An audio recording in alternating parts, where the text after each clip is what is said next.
we are going to dive into how to be a good holiday guest. My name's Tyler, and I am excited for the holidays, but I'm also going to be staying at a lot of different people's homes this holiday season, and I have been doing that for years now. I feel like for the holidays, I'm gone for like 2 to 3 weeks, and I'm usually staying with a friend or family member. So these are some of the tips that will get you invited back to the house and get you like 2 thumbs up as a holiday guest. So let's dive into it.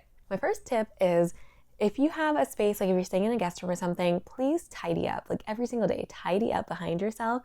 I was staying at my parents' house one day actually, and my husband and I tidied up the room, and my dad called me and he was like, "Are you guys leaving? Like, are you guys done staying here?" And I was like, "No." And he was like, "The room is so clean. I thought you guys were like cleaned up and left." I was like, "No, we're coming back tonight." But he was just like so impressed that we cleaned the room.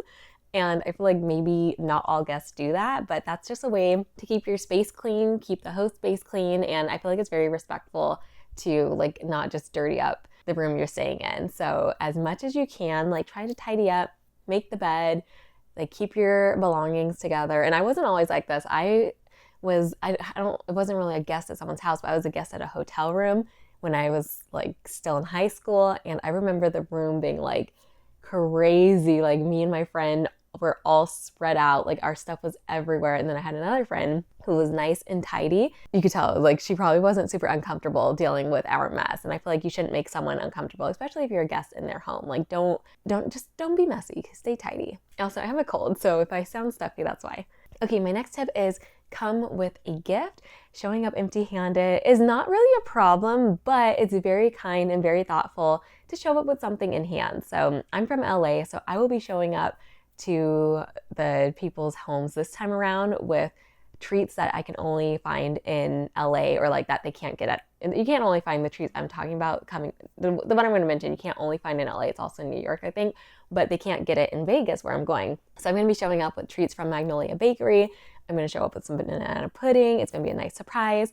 And it's just scrumptious. Or we always go home and take Portos home, and we just take a ton of baked goods. I'm from Las Vegas originally, and I live in LA. If you're like, where is home? What is she talking about? But when we're staying with like my in-laws or my sister-in-laws or maybe my brothers. Like we have so many different places where we could stay, but you want to show up with a nice gift. So I think food is a great gift because it's the holidays. People want to eat, people are snacking, people are hosting. Like it's really nice to bring pastries and little fun treats like that.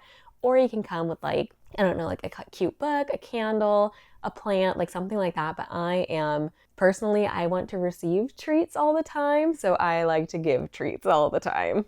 All right, the next thing is offer your help. So we offer to take my sister-in-law's kids to school, to pick them up to school. We offer like anything they need help in the house. Like, do you guys need us to hang something on the wall? Like anything they need help with while we're staying there for such an extended time, we always offer help. So that's something you can do too. If you have some free time in your schedule, just say, hey, what can I help with? And usually there's like a long laundry list of things people need help with, but just can't get around to on their own. So as a guest, it's nice to offer.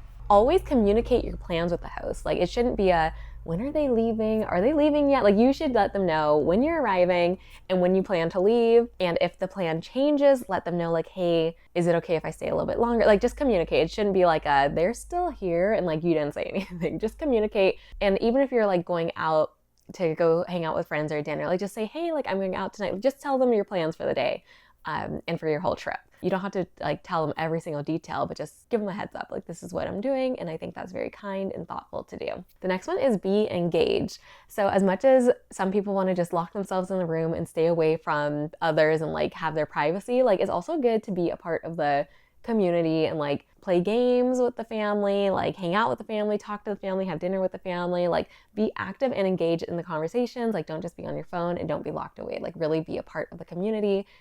One thing I really like to do is we have dance parties with my nieces and nephews, and it's so much fun. Like, and I feel like that's the way I'm engaged. And then I'm like, I gotta go take a nap because I have a little daughter. But I try to be engaged when I'm not like taking a nap with my daughter.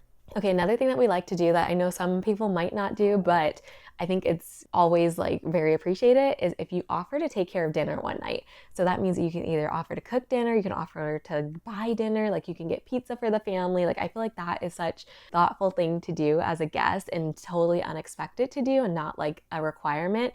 But if you show up with like a big thing of, we really like Giordano's pizza. It's like a deep dish pizza from Chicago. Oh my goodness. Like people, you can have leftovers for days. People really enjoy it. People just dive in and it's really good. And then of course I like treats, so I get to eat some pizza too. So it's a win-win for everyone. Okay, another thing so I recently got Emily Post's etiquette book, which I don't know, I've been really into their podcast lately. I'll put it up here. I don't know what it's called on top of my head, but I've really just been listening to like their Q&As and like etiquette questions, and I don't know why I'm really into etiquette all of a sudden, but I think it's really interesting. So I got the etiquette book to see what they had in the index. They talked about how to be a good guest. And one thing they said is don't disturb people's sleep. So if you are the type of person who wakes up really early and maybe likes to play music, like don't blast the music, like put headphones in. If you like to like watch TV, like be considerate of the other people in the house, especially if they're still sleeping. They said go out and go for a walk, like put headphones in, like do your own thing, like just don't disturb others, because it's like you're a guest in someone's home and now you're disturbing them. That's very inconsiderate. So that's something to keep in mind. Like just because you're up doesn't mean everyone else is ready to be up. So try to like, just lay low and be quiet. Another thing the etiquette book mentioned is to ask the host how they want the sheets handled. And this is something I never really thought of. My husband actually is the one who kind of like brought this to my attention, but then this book too mentioned it. So usually at the end of our trip, like we'll take the sheets off the bed and wash the sheets and do that whole thing so that the way the host doesn't have to do that. Some people don't mind washing the sheets on their own. So just talk to the host. The etiquette book suggests like asking the host, like, do you want me to leave the sheets on the bed? Do you want me to change the sheets? Do you want me to wash the sheets myself? How do you want me to handle the sheets? And I was like, that's really smart to not assume and to just ask like, hey, how can I basically make your life easier? Like, how can I handle the sheets? So I thought that was nice. I feel like when you have like an Airbnb, the host at Airbnbs will usually put like a checkout list, right? But like if you're staying at a friend or family's house, like there's not necessarily a checkout list of what you need to do. So you can just talk to them like, hey, is there anything you want me to do before I leave? All right, so those are my tips on how to be a good guest when staying at someone's home for the holidays. And I hope you enjoyed this video. Let me know if you want to like have a video on how to be a good host. I have a 600 square foot apartment, but we host people every now and then. We have guests every now and then. So I could do a video on that, especially like a small living host. I think that might be an interesting video. But if you like this video, give it a thumbs up, subscribe for more videos, and I thank you so much for watching. I'll see you next time. Bye.